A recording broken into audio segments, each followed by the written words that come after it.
Hey, I want to take this time to wish you and your family a very blessed and a meaningful Christ directed 2026. So ನಾನು ಈ ಒಂದು ಒಳ್ಳೆಯ ಸಮಯವನ್ನು ನಿಮಗೂ ನಿಮ್ಮ ಕುಟುಂಬದವರಿಗೂ ಈ ಒಂದು ಹೊಸ ವರ್ಷದ ಶುಭಾಶಯಗಳನ್ನು ಕೋರ್ತೇನೆ, ಕ್ರಿಸ್ತನ ಆಧಾರಿತವಾದಂತಹ ಒಂದು ವರ್ಷವಾಗಿ. I want to talk to you today on a very important word that God has been stirring in my spirit. So ಇವತ್ತು ದೇವರು ನನ್ನ ಒಂದು ಆತ್ಮದಲ್ಲಿ ಪ್ರೇರೇಪಿಸಿದಂತಹ ಒಂದು ಮಾತನ್ನು ನಿಮ್ಮೊಂದಿಗೆ ಹಂಚಿಕೊಳ್ಳಲು ನಾನು ಬಯಸ್ತಿದ್ದೇನೆ. And before I get into it, I want to tell you something. There was a moment for my birthday. My brother surprised me and took me to drive a supercar called Porsche Cayman. So ಪೋರ್ಷೆ ಅನ್ನುವಂಥ ಕಾರನ್ನು drive ಮಾಡೋದಕ್ಕೆ ನನ್ನ ಬರ್ತಡೆಗೆ ನನ್ನನ್ನು ಆಶ್ಚರ್ಯಪಡಿಸೋದಕ್ಕಾಗಿ ನನ್ನ ಸಹೋದರ ನನ್ನನ್ನು ತೆಗೆದುಕೊಂಡು ಹೋಗ್ತಾನೆ.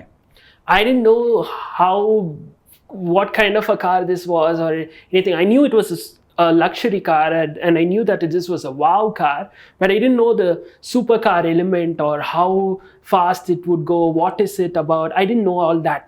ಸೊ ಆ ಕಾರ್ ಬಗ್ಗೆ ನನಗೆ ಅಧಿಕವಾಗಿ ಏನೂ ಕೂಡ ಗೊತ್ತಿರಲಿಲ್ಲ, ಆದರೆ ಅದೊಂದು ಸೂಪರ್ ಕಾರ್ ಅಂತ ಮಾತ್ರ ನನಗೆ ಗೊತ್ತಿತ್ತು. And then I sat in the car and then they said you can go up to 120 kilometer speed, but I was just wanting to experience the feel of it, thinking, you know what, let me just go slow. I was driving it at 40 or 50 kilometer speed. So ಅವ್ರು ಹೇಳ್ತಿದ್ದಾರೆ ನೀವು ಇದರಲ್ಲಿ 120 kilometre ವೇಗದಲ್ಲಿ ನೀವು ಹೋಗ್ಬೋದು ಎಂಬುದಾಗಿ, ಆದರೆ ನಾನು ಮಾತ್ರ 40-50 ವೇಗದಲ್ಲಿ ನಿಧಾನಾಗಿ ನಾನು ಹೋಗ್ತಾ ಇದ್ದೆ. I was just driving. I was like, what is so great about this? So ನಾನು ಅದನ್ನು ಡ್ರೈವ್ ಮಾಡ್ತಾ ಅಂದ್ಕೊಂಡೆ, ಇದರಲ್ಲಿ ಆಶ್ಚರ್ಯ ಪಡುವಂಥದ್ದು ಏನಿದೆ ಈ ಕಾರ್ ಬಗ್ಗೆ ಎಂಬುದಾಗಿ. And at one point the owner said, can I take over, because this stretch you'll find it hard to drive. And then I said okay, and he just took the car and went at very high speed.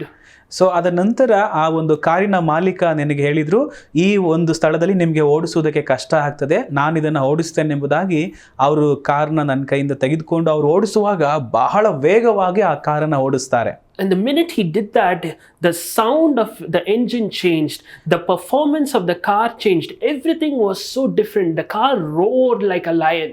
So ನೋಡಿ, ಅವ್ರ ಕೈಯಲ್ಲಿ car ಹೋಗಿದ ತಕ್ಷಣವೇ, ಅವರ ವೇಗವನ್ನು ಜಾಸ್ತಿ ಮಾಡಿದ ತಕ್ಷಣವೇ ಆ ಕಾರ್ನ ಒಂದು ಶಬ್ದವು ಬದಲಾಯಿತು, ಆ ಕಾರ್ನ ಎಲ್ಲ ಇಂಜಿನ್ ಸೌಂಡ್ ಎಲ್ಲ ಚೇಂಜ್ ಆಯಿತು, ಆ ಒಂದು ಕಾರ್ ಸಿಂಹದಂತೆ ಗರ್ಜಿಸೋದಕ್ಕೆ ಪ್ರಾರಂಭಿಸಿತು. That minute I realized I was driving the supercar like a scooter. So ನೋಡಿ, ಆಗ ನನಗೆ ಅರ್ಥ ಆಯಿತು, ನಾನೊಂದು ಸೂಪರ್ ಕಾರ್ನ ಒಂದು ಸ್ಕೂಟರ್ ರೀತಿಯಲ್ಲಿ ಚಲಿಸ್ತಾ ಇದ್ದೇನೆ ಎಂಬುದಾಗಿ. And that minute the Lord told me, lot of people are living their life, they're called to live like a supercar, but they're living their life like a scooter. So ಅನೇಕರ ಜೀವಿತವು ಕೂಡ ಹಾಗೆ ಇದೆ ಎಂಬುದಾಗಿ ದೇವರು ನನಗೆ ನೆನಪಿಸಿದ್ರು. ಹೇಗಂದ್ರೆ ಅನೇಕರನ್ನ ದೇವರು ಆ ಸೂಪರ್ ಕಾರ್ ರೀತಿಯಲ್ಲಿ ಜೀವಿಸೋದಕ್ಕೆ ಕರೆದಿದ್ದಾನೆ, ಆದರೆ ಅನೇಕರು ಒಂದು ಸ್ಕೂಟರ್ ರೀತಿಯಲ್ಲಿ ಜೀವಿಸ್ತಾ ಇದ್ದಾರೆ. God has a bigger vision for your life, a bigger plan for your life, a plan to make you a greater blessing in this world, but you're just living for yourself, living very, very narrow-minded and thinking this is all that you are called to do in life.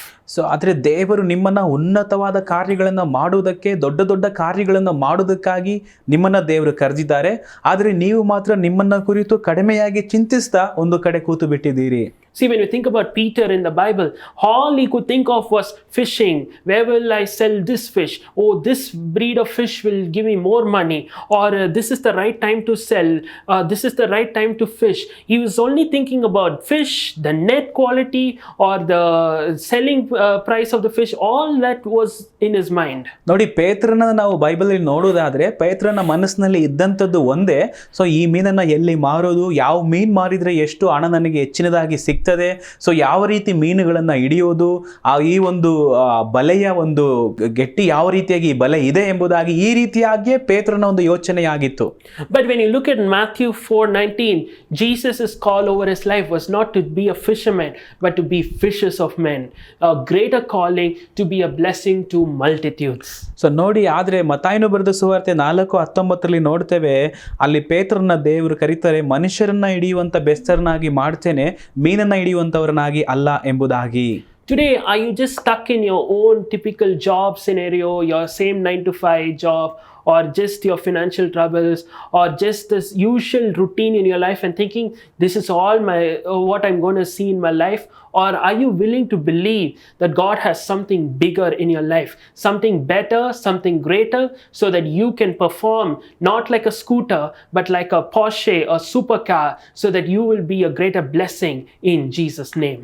ಇವತ್ತು ನೀವು ನಿಮ್ಮ ಜೀವಿತದಲ್ಲಿ ಒಂದು ರೂಢಿಯಾಗಿ ನೀವು ಮಾಡ್ತಿರುವಂಥ ಕೆಲಸದಲ್ಲೇ ಅಥವಾ ನಿಮ್ಮ ಜೀವಿತವು ಇದೇ ರೀತಿಯಾಗಿ ಸಾಗಿ ಹೋಗಬೇಕು ಅನ್ನುವಂತಹ ಒಂದು ರೀತಿಯಲ್ಲಿ ನೀವು ಯೋಚಿಸ್ತಾ ಇದ್ದೀರಾ. ಆದರೆ ದೇವರು ನಿಮಗೋಸ್ಕರ ಉನ್ನತವಾದ ಕಾರ್ಯವನ್ನು, ಅಂದರೆ ಒಂದು ಸೂಪರ್ ಕಾರ್ ರೀತಿಯಲ್ಲಿ ನಿಮ್ಮನ್ನು ತೆಗೆದುಕೊಂಡು ಹೋಗೋದಕ್ಕೆ ಆತನು ಬಯಸ್ತಾ ಇದ್ದಾನೆ. ಅದನ್ನು ನಿಮ್ಮ ಜೀವಿತದಲ್ಲಿ ಮಾಡ್ತಾನೆ. ಆಮೇನ್.